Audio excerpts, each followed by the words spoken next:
Healthy rin ba ang inyong mga alagang pusa at aso? Sakto, dumating na ang aking sample product ng pet ear drops by Cashel Pet. So, itatry ko ngayon ito sa aming 4 na alagang aso. Sobrang nangangati sila. At minsan nga umiiyak pa sila sa sobrang katay ng kanilang tenga.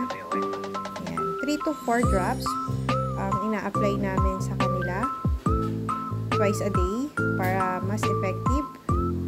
So, a-update ko kayo sa result after 7 days sa product na ito. Honest review ang ibibigay ko. Ayan. Kasi yung ear mites nakakahawa din yan. So, lahat ng aso namin, pinatakan na lang namin ito. Ayan. Madali lang naman siyang ipatak. At mukhang na-enjoy pa nila yung drops sa kanilang tenga. Ayan. At ito yung aming pang-4 na aso. Ayan. Madaling-madali lang siyang lagyan.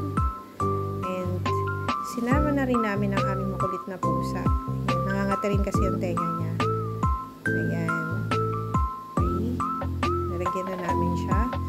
So, update ko po kayo sa result after 7 days.